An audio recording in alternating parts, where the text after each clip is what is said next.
Hello students, तो कैसे हैं आप सभी। तो स्वागत है आपका आज के इस नए क्लास में। तो आज हम लोग क्लास 10th मैथ का जो चैप्टर 1 है वास्तविक संख्या है, इसको हम लोग पूरे तरीके से कंप्लीट करने वाले हैं। ठीक है, मैं आपको पहले बता दूं, मैंने आपको एक लेक्चर ऑलरेडी प्रोवाइड करवा दिया है जिसमें हमने सारे के सारे बहुविकल्पीय क्वेश्चन MCQs कर लिए हैं। ठीक है, इस चैप्टर के।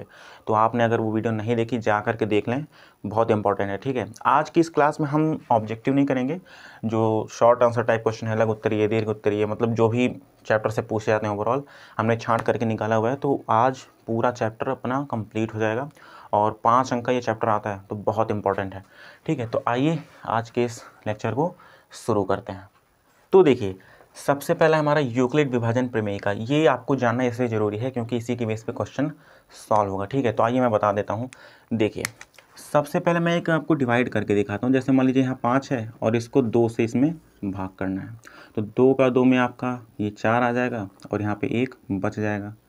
अब आपको ये बताना है कि ये जो नंबर्स इनको बोलते क्या हैं। ये तो आपको पता होगा, इसको शेषफल बोलते हैं,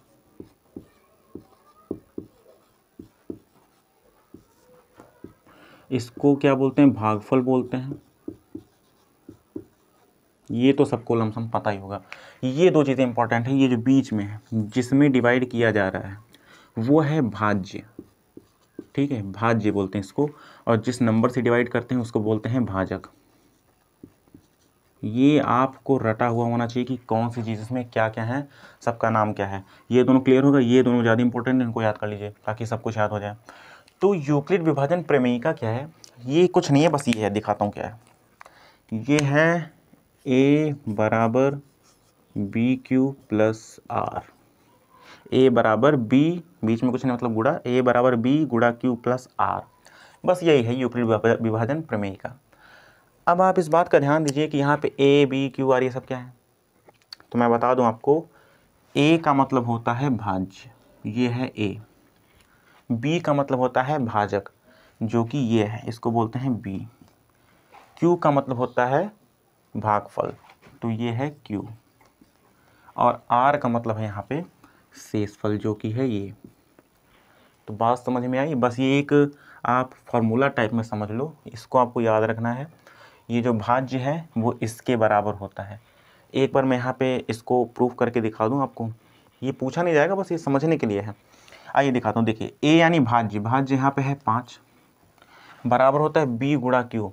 बी ये है, क्यू ये है, इन दोनों का गुणा, यानी 2 और 2 का गुणा, 2 और 2 का गुणा, और फिर प्लस में आर मतलब शेषफल। तो शेषफल 1 है, +1 कर दीजिए। 2 का 2 में 4 और 1 5, आ गया ना बराबर। तो बस यही आपको बताना था, ये आपको याद रखना है। अब आइए चलते हैं, क्वेश्चंस देखते हैं जो बहुत इंपॉर्टेंट है, एंड देन आपको ये और अच्छे से समझ में आ जाएगा। चलिए, तो देखिए, ये है हमारा क्वेश्चन। क्वेश्चन क्या है, पहला क्वेश्चन है, यूक्लिड विभाजन एल्गोरिथम के प्रयोग से 135 और 225 का HCF ज्ञात करना है। ठीक है, तो HCF इसका ज्ञात करना है, तो HCF ज्ञात करना आता होगा, बट इसमें यूक्लिड विभाजन एल्गोरिथम के प्रयोग से बोला है। अभी मैं सॉल्व करूंगा, आपको समझ में आ जाएगा कैसे करना है। ठीक है, सबसे पहले क्या करते हैं, ये तो आपको पता होगा कि छोटे नंबर से ही बड़े वाले नंबर में डिवाइड होता है, तब जाके उसका HCF निकलता है। यहाँ पे एक बार लिख देंगे कि यहाँ पे 135 है वो छोटा है 225 से, एक बार ये लिख देंगे। ठीक है, अब आप डिवाइड करिए।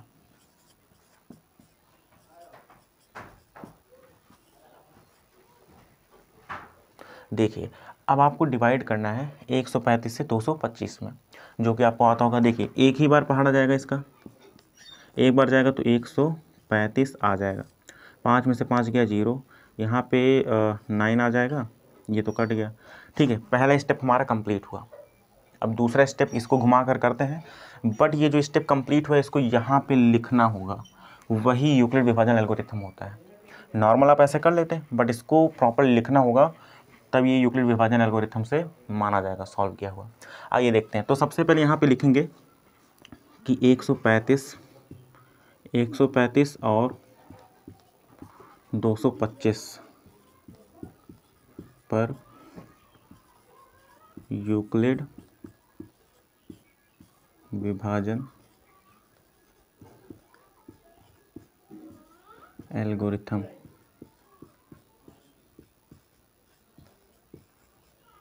यूक्लिड विभाजन एल्गोरिथम का प्रयोग करने पर, ये बस एक बार लिखना है, ठीक है, बार बार नहीं।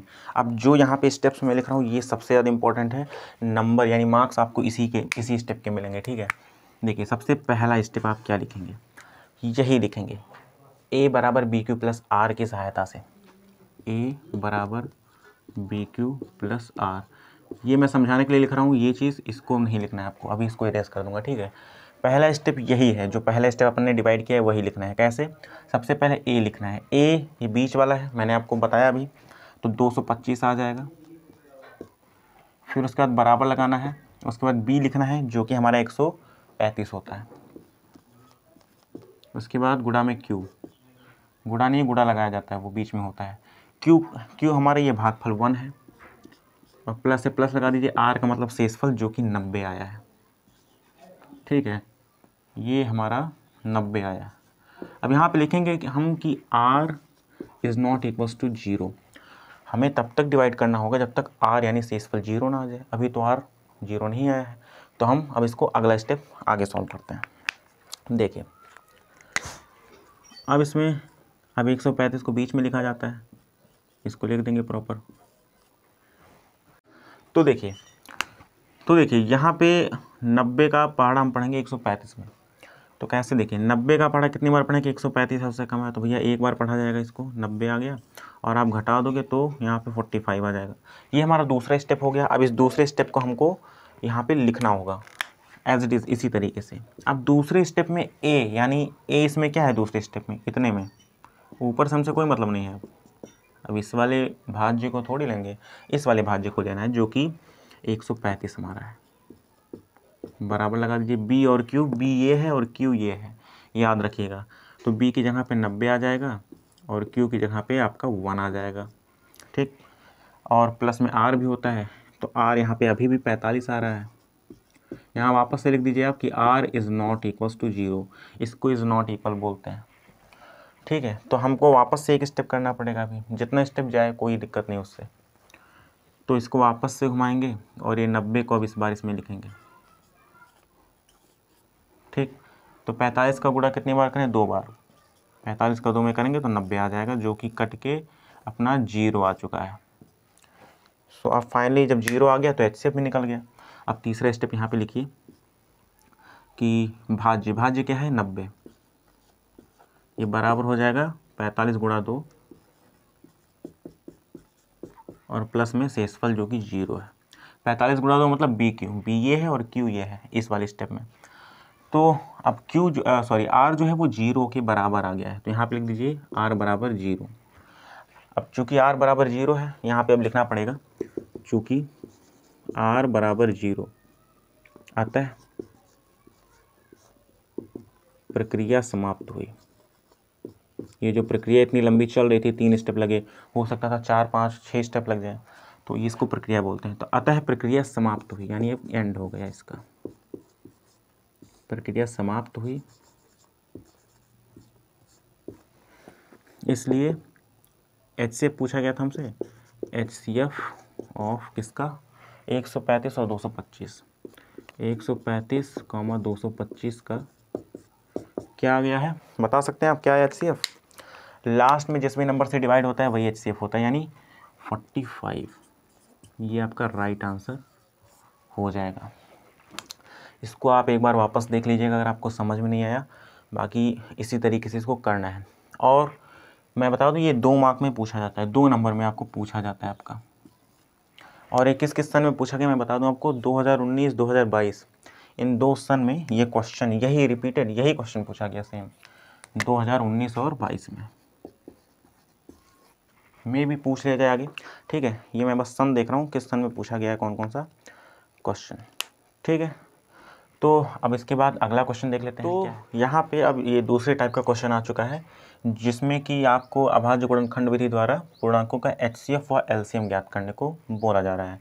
अब ध्यान से देखिए, 2024 में आपसे क्वेश्चन पूछा गया था अलग अलग करके, मतलब पहले कहा कि इसी नंबर का HCF निकालो, ये 2 नंबर का दिया। उसी के जस्ट नीचे एक क्वेश्चन और दे दिया कि इसी नंबर का एलसीएम निकालो, वो भी 2 नंबर का दे दिया। यानी 4 नंबर के आपके ये क्वेश्चन आए थे 2024 में। तो इम्पॉर्टेंट है ये। आपको साथ में बोले तो साथ में आप निकाल लीजिए, अलग अलग बोले तो कोई दिक्कत नहीं, अलग अलग तो आप निकाल ही सकते हो जब साथ में निकाल लोगे। तो ये इम्पॉर्टेंट है।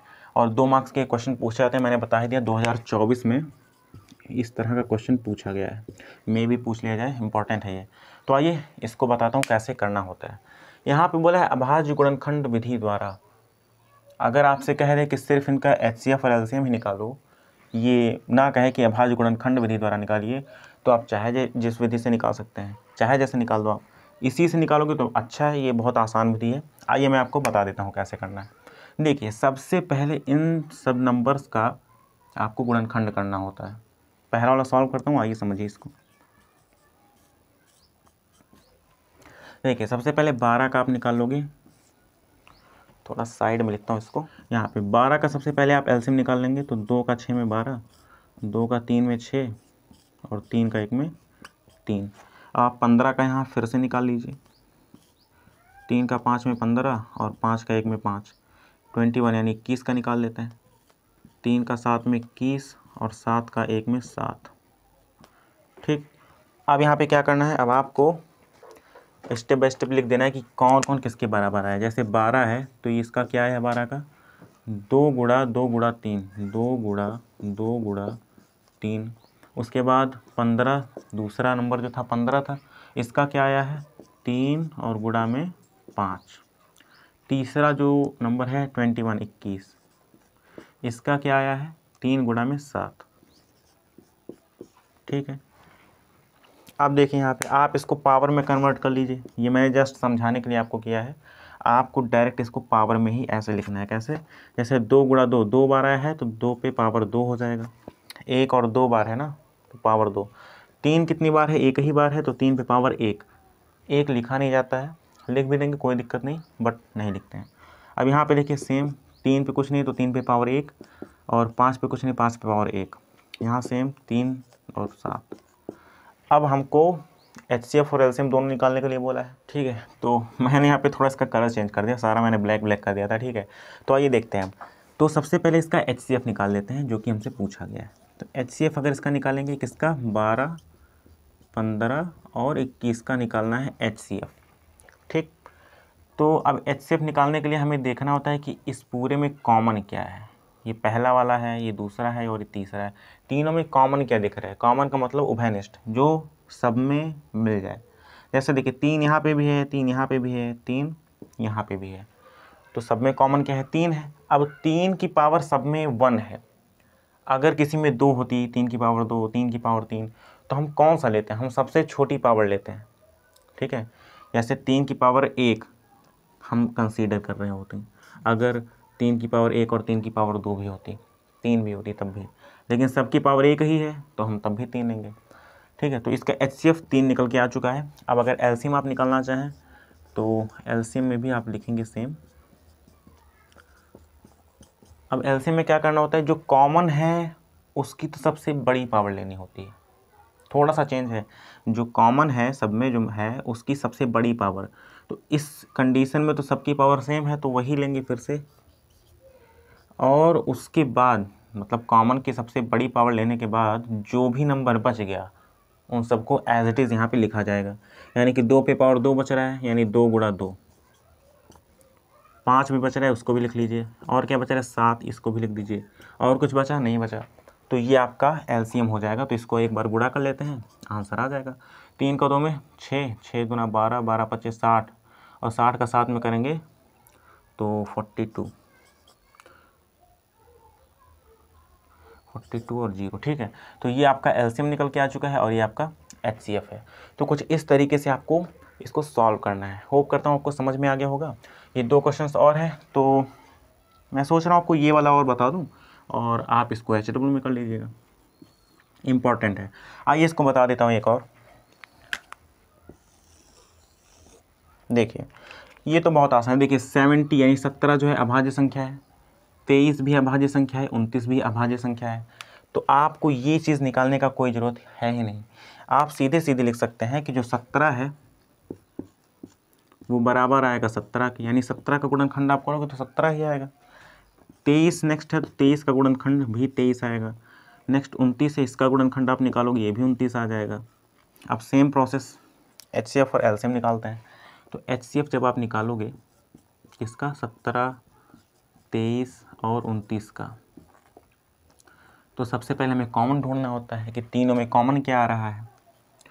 तो तीनों में कॉमन क्या है, कुछ कॉमन है, कुछ भी नहीं कॉमन है। कुछ कॉमन नहीं है तो 1 कॉमन होता है, क्योंकि सबके गुणा में तो 1 होता ही है। 17 का एक में 17, 23 का एक में 23, 29 का एक में 29, तो एक सब में कॉमन होगा, तो यहाँ कॉमन 1 आ जाएगा, यानी HCF 1 निकल गया इसका। और अगर इसका LCM निकालना चाहें 17, 23 और 29 का, तो कॉमन तो कुछ नहीं है तो कॉमन लेंगे नहीं। 1 है तो 1 लिखने या ना लिखने से कोई मतलब नहीं, क्योंकि गुणा में सारी चीज़ें आ जाएंगी अभी। तो कॉमन को छोड़कर बाकी जो बच गया सबको ही लिखते हैं LCM में। तो 17, 23, 29 सबको लिख लिया जाएगा। ठीक है, फिर इसका गुणा हो जाएगा, जो गुणा करने पे आएगा वो आपका LCM हो जाएगा। तो गुणा करने पे क्या आएगा वो आप कर लेना, ठीक है। जो भी गुणा करने पे आए वो LCM हो जाएगा। तो ये आपको HW से करना है, और ये बहुत इंपॉर्टेंट क्वेश्चन है। ये भी 2 नंबर में आता है। 2024 में मैंने बताया 4 अंक में पूछ लिया गया था, अलग अलग करके। अलग अलग पूछेगा तो यही सेम काम, पहले ये काम आप करेंगे, HCF निकाल देंगे, फिर दूसरे क्वेश्चन में जाएंगे, फिर यही काम करेंगे, फिर LCM वहाँ पे निकाल देंगे। यानी इसी चीज़ को 2 बार लिखना पड़ेगा। तो होप करता हूँ आपको ये भी समझ में आ गया होगा। अब इसके बाद जो क्वेश्चन मैं करवाने जा रहा हूँ वो सबसे इम्पॉर्टेंट और सबसे ज़्यादा पूछा जाने वाला क्वेश्चन है। उसका 90% चांस होता है कि पूछ लिया जाए, ठीक है। तो आइए अब उस क्वेश्चन को देखते हैं। तो देखिए, ये है वो क्वेश्चन कि सिद्ध कीजिए कि √2 एक अपरिमेय संख्या है। क्वेश्चन ऐसे भी दे सकता है कि दर्शाइए कि √2 एक अपरिमेय संख्या है, या दिखाइए कि √2 एक अपरिमेय संख्या है। तो सबका सेम ही मतलब होता है। यहाँ √2 की जगह √3 दे दे, √5 दे दे, √7 दे दे, सबको सेम तरीके से करना होता है। और ये थोड़ा सा लॉन्ग होगा, बट ये बहुत इंपॉर्टेंट है। आप किसी से भी पूछ लेंगे तो वो कहेगा कि भैया कुछ मत करो पहले चैप्टर का, बट ये वाला क्वेश्चन जरूर सॉल्व करके जाना, ठीक है। तो ये बहुत इंपॉर्टेंट है। आइए इसको देख लेते हैं कि कैसे सॉल्व करना है। देखिए, कह रहा है कि सिद्ध कीजिए √2 एक अपरिमेय संख्या है। हमको करना क्या होता है, इसने कहा अपरिमेय बताओ, सिद्ध करो, तो हमें इसका जस्ट ऑपोजिट यानी उल्टा मान लेना है। अपरिमेय का है तो हम इसको परिमेय मान लेते हैं, ठीक है। तो वही चीज़ हमको लिखना है कि माना √2 एक परिमेय संख्या है, परिमेय संख्या है।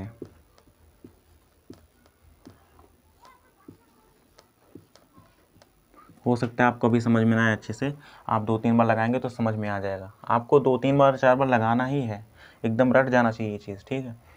माना √2 एक परिमेय संख्या है, तब अगर √2 एक परिमेय संख्या है तब हम लिख सकते हैं कि √2 जो है वो बराबर हो जाएगा P/Q के। परिमेय संख्या P/Q के फॉर्म का ही तो होता है, तो इसको हम लिख सकते हैं कि √2 P/Q के बराबर हो जाएगा। अब यहाँ पे लिख दीजिए, जहाँ पे ये लिखना जरूरी है, जहाँ P व Q सह अभाज्य संख्याएं हैं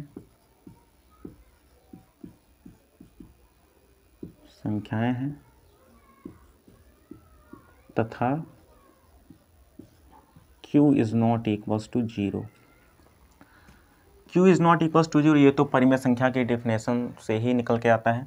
बाकी जो मैंने यहाँ पे लिखा है P व Q सह अभाज्य संख्याएं हैं, ये आपको मान लेना है। सह अभाज्य का मतलब होता है कि जिनमें कुछ भी कॉमन ना हो, यानी जिनमें कुछ भी सेम चीज़ ना हो। तो P और Q एकदम अलग अलग है, मतलब किसी भी नंबर से दोनों नहीं कर सकते, किसी एक ही नंबर से दोनों नहीं कर सकते, ये इंपॉर्टेंट है, उसी को सहअभाज्य बोलते हैं। तो आगे देखते हैं इसको क्या करना है। तो देखिए आगे क्या करना है इसमें। अब हम इसमें क्या करेंगे कि थोड़ा सा इसको इधर भेज देते हैं। तो √2 पहले से है, Q इधर भाग कर रहा है, बराबर के इस तरफ आके गुणा करेगा, तो इसके इस तरफ लिख देते हैं। उधर क्या बचा, P बचा। यहाँ तक की बात क्लियर है। अब देखिए इसमें क्या करना है, हमको इसका वर्ग करना पड़ेगा। वर्ग मतलब स्क्वायर। तो यहाँ पे लिखेंगे, एक पक्ष ये होता है, ये दूसरा पक्ष होता है, ये राइट हैंड साइड, ये लेफ्ट हैंड साइड, दायां पक्ष बायां पक्ष। देखेंगे कि दोनों पक्षों का दोनों पक्षों का वर्ग करने पर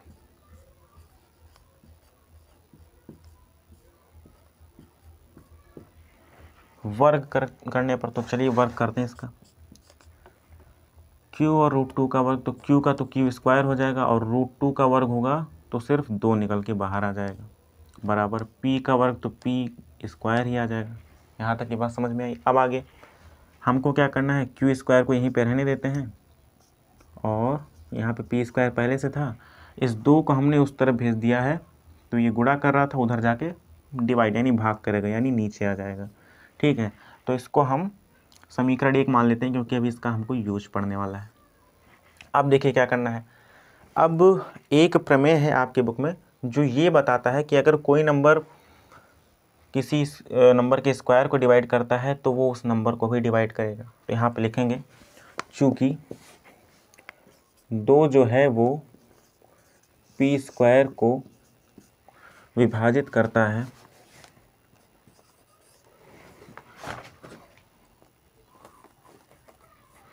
लिखेंगे यहाँ पे कि चूँकि 2 जो है p स्क्वायर को विभाजित करता है,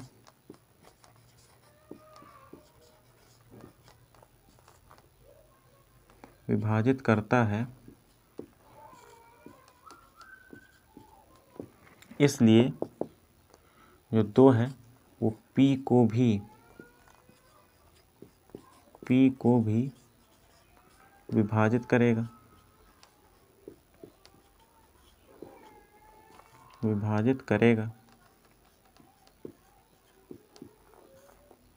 ठीक है, विभाजित करेगा। तो उस कंडीशन से हम क्या लिख सकते हैं, उस कंडीशन से हम लिख सकते हैं कि p और बटे में 2, क्योंकि जो 2 है वो p को भी विभाजित करता है। यहाँ एक चीज़ लिख देंगे कि प्रमेय से, आपके बुक में प्रमेय है तो ये इंपॉर्टेंट है, लिख दीजिएगा प्रमेय से। तो p जो है 2 से विभाजित होगा तो मान लीजिए m आ जा रहा है, इसका जो है भागफल, जब 2 से कट जाएगा पूरा तो कुछ ना कुछ भागफल आएगा। m क्या है, एक पूर्णांक है, यहाँ पे लिख दीजिए। ठीक, अब इसके आगे जो है वो मैं सॉल्व करता हूँ, तब तक आप इसका स्क्रीनशॉट ले लीजिए। तो देखिए यहाँ पे जो 2 है वो p को विभाजित कर रहा है और उसका कुछ ना कुछ पूर्णांक आ रहा है विभाजित करने के बाद। अब आगे देखिए इसको क्या करते हैं, कैसे सॉल्व करना है। तो एक काम करिए आप, ये जो 2 है इसको हम दूसरी तरफ भेज लेते हैं, तो p यहाँ पे बराबर आ जाएगा 2m के। ठीक है, अब क्या करना है, हमें जो p का मान है, p की वैल्यू कितनी है, 2m आई है यहाँ पे, तो p की जो वैल्यू 2m है इसको हमको समीकरण 1 में रखना होगा। समीकरण 1 क्या है, ये देखिए मैंने समीकरण 1 इसको माना था, समीकरण 1 ये है। तो इसमें जो p है इसकी जगह पे हमें p की वैल्यू रख देनी होगी। तो देखिए इसको अब कैसे करेंगे, q स्क्वायर है, इसको सॉरी यहाँ पे लिख दीजिए कि p का मान, ये चीज़ लिखना पड़ेगा आपको, p का मान समीकरण 1 में रखने पर,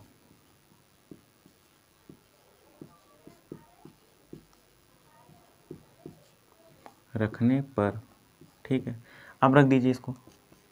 तो यहाँ पे q स्क्वायर ऑलरेडी है, ये समीकरण 1 में रख रहे हैं ना, अब बराबर, अब देखिए p स्क्वायर की जगह पे p का मान तो ये है 2m, इसका स्क्वायर है तो इसका स्क्वायर कर देंगे और बटे में 2 है तो 2 लिख देंगे। अब इसको थोड़ा सा सॉल्व करते हैं। q square as it is रहेगा, यहाँ पे जब इसका स्क्वायर करेंगे तो 2 गुणा 2 और m स्क्वायर आ जाएगा। 2m का स्क्वायर करेंगे तो 2 का अलग स्क्वायर होगा, स्क्वायर मतलब उसको 2 बार गुणा, और m का अलग स्क्वायर हो जाएगा और बटे में 2 चल ही रहा है। अब यहाँ पे ध्यान दीजिए, ये 2 से 2 कट जाएगा, डिवाइड हो रहा है तो कट गया। अब क्या बचा, अब बचा है q स्क्वायर बराबर है 2 गुणा m स्क्वायर के। तो क्या हम इस 2 को इस तरफ भेज सकते हैं, यहाँ पे गुणा करे, इधर आके क्या करेगा, भाग करेगा।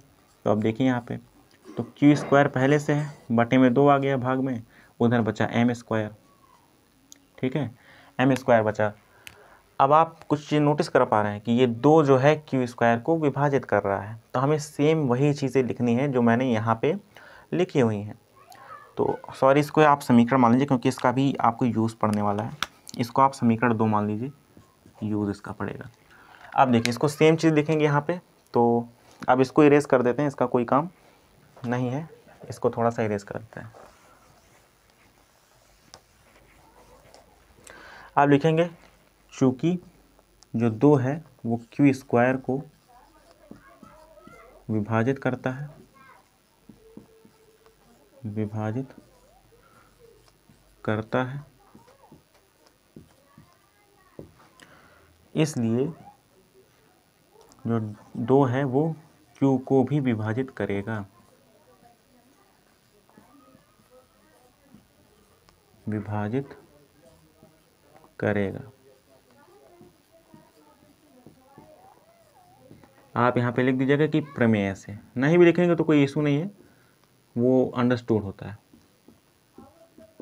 लिख दीजिएगा। ठीक, तो प्रमेय से यानी 2 जो है Q को भी विभाजित करता है।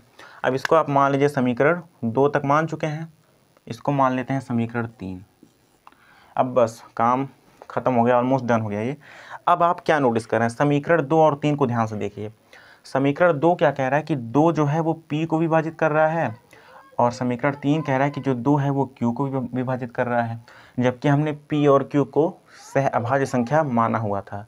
सहअभाज्य का मतलब कि वो किसी से किसी भी नंबर से डिवाइड नहीं होंगे, मतलब किसी एक नंबर से दोनों डिवाइड नहीं हो सकता। जहाँ यहाँ पे क्या दिख रहा है कि 2 से P भी हो रहा है और 2 से Q भी हो जा रहा है। तो आप लिखते हैं यहाँ पे समीकरण 2 व 3 से। अब नीचे का मैं इरेज कर दे रहा हूँ। समीकरण 2 और 3 से हम कह सकते हैं कि जो 2 है वो P व Q दोनों को विभाजित करता है, दोनों को विभाजित करता है, विभाजित करता है।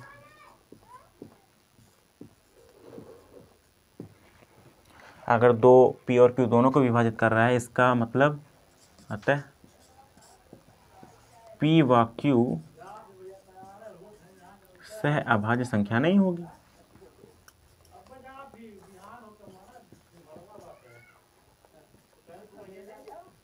सहअभाज्य संख्या नहीं होगी, जो कि बिल्कुल गलत है, क्योंकि हमने तो सहअभाज्य माना था।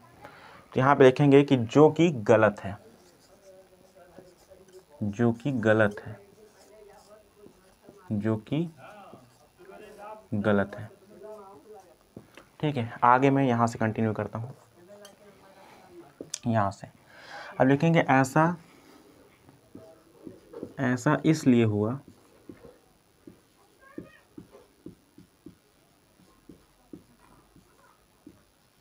ऐसा इसलिए हुआ क्योंकि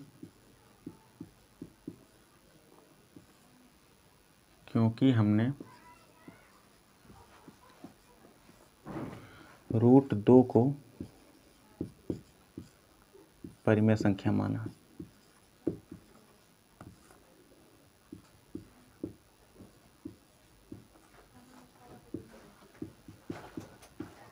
अतः रूट में 2 जो है एक अपरिमेय संख्या है,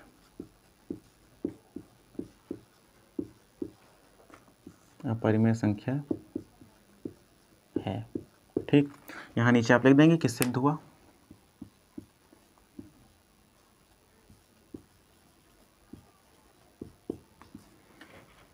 इतना लॉन्ग प्रोसेस था, इसमें थोड़ा सा लॉन्ग है, बट आप अगर प्रैक्टिस करेंगे तो डेफिनेटली आपको समझ में आ जाएगा। और मैं बता दूं, एक बार में समझ में चीज़ें आई होंगी, बट अभी सॉल्व करने को दे दो तो आप नहीं कर पाओगे, वो चीज़ प्रैक्टिस से आएगी। तो 2-3 बार 4 बार आपको इसको पूरा प्रैक्टिस कर लेना है। ठीक है, तो होप करता हूँ आपको ये समझ में आ गया होगा। ये बहुत इंपॉर्टेंट है, इसको ज़रूर पढ़ लीजिएगा, प्रैक्टिस।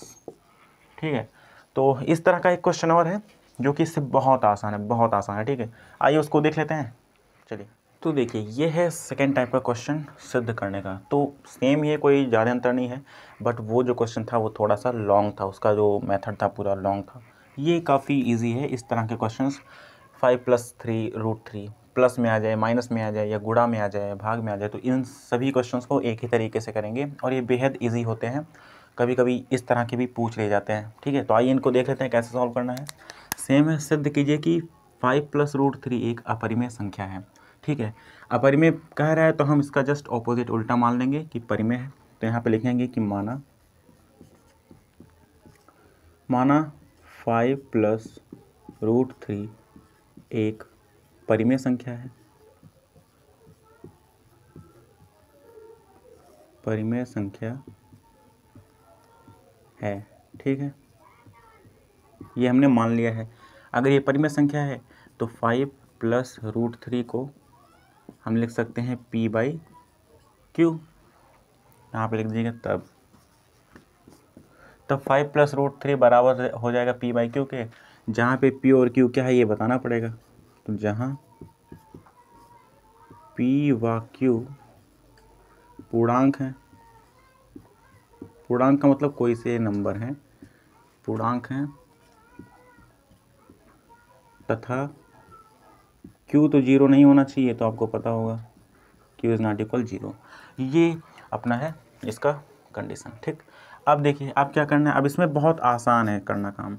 √3 जो भी रूट में संख्या होगी, इस तरह के क्वेश्चन को सॉल्व करते टाइम उसको इसी तरफ रहने देंगे, ऐसे √3, और बाकी का जो नंबर होगा उसको दूसरी ओर भेज देंगे। जैसे कि 5 यहाँ पे है, हो सकता है 2 हो, 3 हो, माइनस में हो, प्लस में हो, जो भी हो।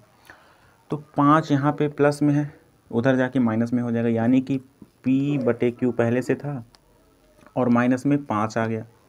अब आपसे एक क्वेश्चन है कि अगर कोई परिमेय संख्या है और उसमें से कोई नंबर घटा दो आप, तो वो परिमेय ही रहेगी या अपरिमेय हो जाएगी, चेंज हो जाएगी, ये बताइए। जी, परिमेय ही रहेगी। परिमेय में से घटाओ, जोड़ो, कुछ भी करो, कोई सा नंबर, मतलब परिमेय संख्या, तो वो परिमेय ही होती है। तो इसका मतलब इधर वाला परिमेय है और ये अपरिमेय है। अब यहाँ पे क्या लिखना है कि चूँकि p व q पूर्णांक हैं,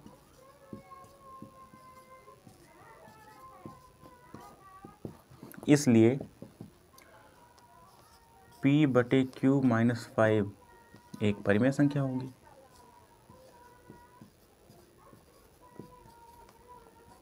परिमेय संख्या है, और अगर ये परिमेय संख्या है तो ये भी परिमेय संख्या फिर होनी चाहिए, क्योंकि बराबर है ना, परिमेय संख्या ही परिमेय संख्या के बराबर हो सकती है। तो इसलिए √3 भी एक परिमेय संख्या, एक परिमेय संख्या है। अब ये तो परिमेय नहीं है, सबको पता है ये अपरिमेय होता है। अब यहाँ पे लिखेंगे कि जो कि गलत है, क्योंकि √3 तो अपरिमेय होता है, जो कि गलत है।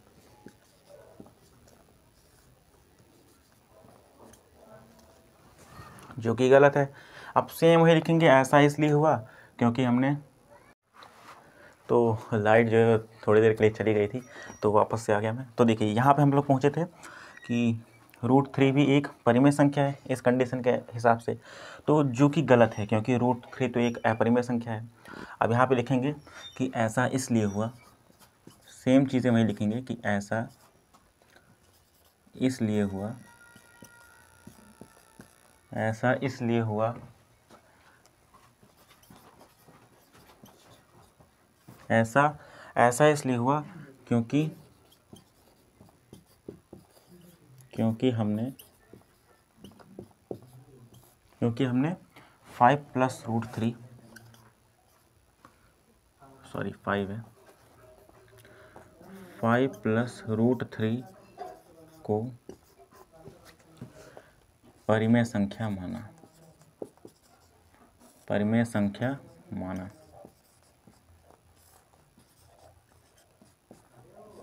परिमेय संख्या माना। अतः अब यहाँ पे लिख देंगे फाइनली, यहाँ नीचे में नहीं, यहाँ पे लिख रहा हूँ सामने। इसके बाद अतः 5 + √3 एक अपरिमेय संख्या है, अपरिमेय संख्या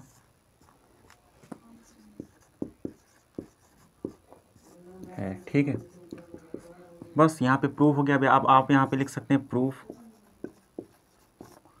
लिख सकते हैं, या हिंदी में लिख सकते हैं सिद्ध हुआ, कुछ भी लिख सकते हैं, कोई दिक्कत नहीं। तो सेम ऐसे ही था, ये तो और आसान है। और यहाँ पे कुछ भी आ सकता है, यहाँ पे प्लस में हो सकता है, माइनस में आ जाए, या गुणा में, भाग में आ सकता है। आपको सीधे सीधे जो अपरिमेय होगा उसको एक साइड रखना है, और बाकी सारे नंबर्स को दूसरे साइड भेज करके सेम प्रोसेस रिपीट कर देना है, ठीक है।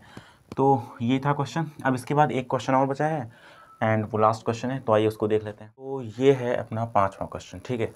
तो ये जो क्वेश्चन है ये भी कई बार पूछा गया है। देखिए ये वाला जो है स्पेशली ये पूछा गया 2022 में, और ये जो क्वेश्चन है वो पूछा गया है 2019 में, ठीक है। तो ये भी इंपॉर्टेंट है और 2-2 नंबर में ये सब पूछे गए हैं। तो आइए इनको देख लेते हैं क्या है।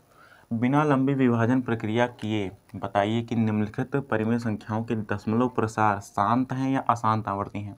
अब अगर आपने मेरे ऑब्जेक्टिव टाइप वाले क्वेश्चन देखे होंगे जो मैंने पहले लेक्चर में बताया था इसी चैप्टर का, तो आप ये कर ले जाएंगे, क्योंकि मैंने ऑब्जेक्टिव तो करवाया था बट उसको पूरा सॉल्व मैंने करवाया हुआ है, ठीक है। तो आइए एक बार वापस बता देता हूँ। इसमें शांत और अशांत क्या होता है वो ज़रूरी है जानना। शांत दशमलव प्रसार उसका होगा जिसका जो हर है उसका गुणनखंड करने पर 2 या 5 आए, या तो 2 आए या तो 5 है या दोनों आ जाए। और अशांत क्या होगा, या 2 5 के अलावा अगर कुछ और आ जाए उसमें तो अशांत हो जाएगा। ऐसे नहीं समझ में आएगा, अभी मैं यहाँ पे कर रहा हूँ फिर समझ में आएगा आपको। तो चलिए पहला क्वेश्चन सॉल्व करके दिखाता हूँ। हल लिखेंगे यहाँ पे। तो हमें सिर्फ और सिर्फ इसका मतलब जो है हर से है, तो यहाँ पे सबसे पहले इसका गुणनखंड निकाल देते हैं। 2 का 6 में 12, 2 का 2 में 4 और 2 का 5 में 10, ठीक है। अब 5 से इसको डिवाइड करेंगे। 5 का 1 में 5, 5 का 2 में 10 और 5 का 5 में 25।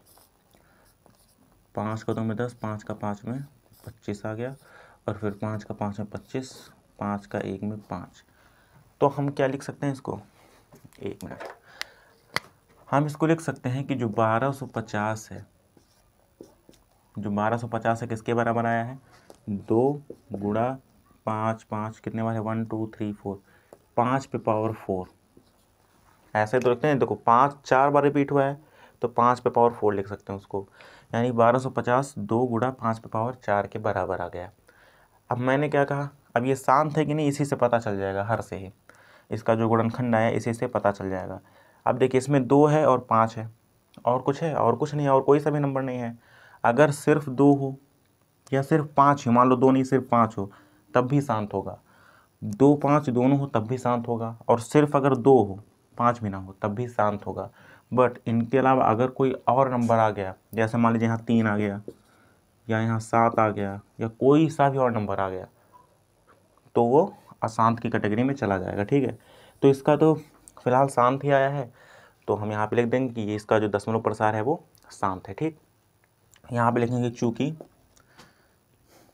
1250 के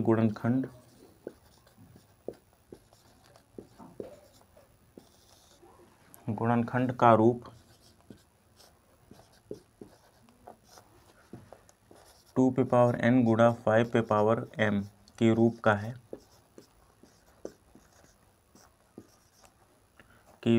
है,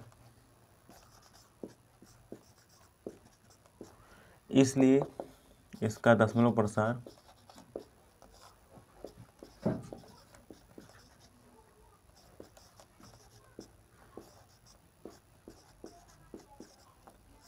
शांत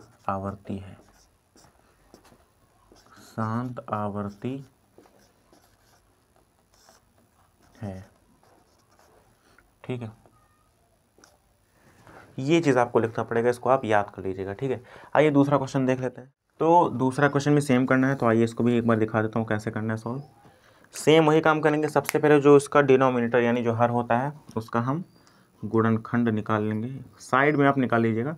अब इसका करेंगे तो 2 का आएगा, 2 का 4 में 8, 1 आ गया, 2 का 5 में 10, और फिर 5 का 9 में 45, 9 है ये, और 3 का 3 में 9, फिर 3 का 1 में 3। अब ये साफ साफ दिख रहा है कि अशांत, इसका दशमलव प्रसार अशांत होगा, बट यहाँ पे वही सेम चीज़ें इस तरह से लिखनी होंगी, तो इसको लिखकर मैं प्रॉपर आपको बता देता हूँ। देखिए अब यहाँ पे आप लिख दीजिएगा कि जो 90 है वो बराबर आया है 2 गुणा में 5 गुणा में, देखिए 2 गुणा में 5 और गुणा 3 गुणा 3। अब 3 गुणा 3 को 3 पे पावर 2 भी हम लिख सकते हैं, ठीक है। अब देखिए 2 भी आया है, 5 भी आया, लेकिन 3 ये अलग से पता नहीं कहाँ से आ गया, मतलब इन 2 के अलावा कोई और नहीं आना चाहिए और कोई और आ गया, इसका मतलब इसका जो दशमलव प्रसार है वो अशांत आवर्ती होगा। तो बस आपको यही चीज़ें वापस रिपीट करनी होंगी।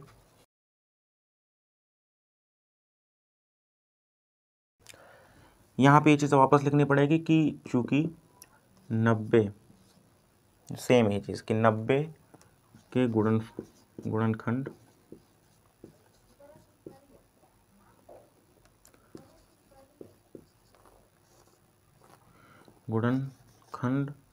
का रूप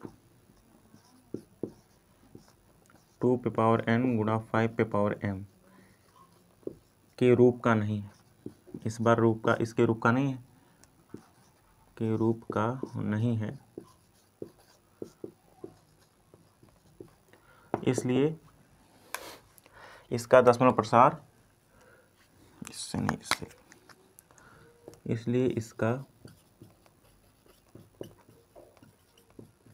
दशमलव प्रसार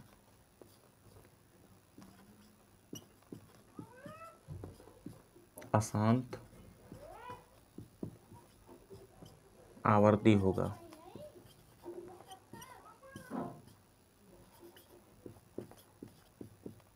ठीक है, बस इतना लिखना है आपको। तो ये 2 क्वेश्चन मैंने करवा दिया। अब ये जो तीसरा है ये आप होमवर्क में ट्राई करेंगे, ट्राई नहीं करना है, इसको सॉल्व करके आंसर देना है। ठीक है, शांत है या आसान। ये सारे क्वेश्चन मैंने लमसम कंप्लीट करवा दिए हैं और ये बहुत इंपॉर्टेंट क्वेश्चन थे, तो होप करता हूँ आपको सारे क्वेश्चन समझ में आ गए होंगे। और मेरे आपसे एक रिक्वेस्ट है कि इन सारे क्वेश्चंस को आप जितनी बार रिवाइज कर सकते हैं, प्रैक्टिस कर सकते हैं, उतनी बार करिएगा।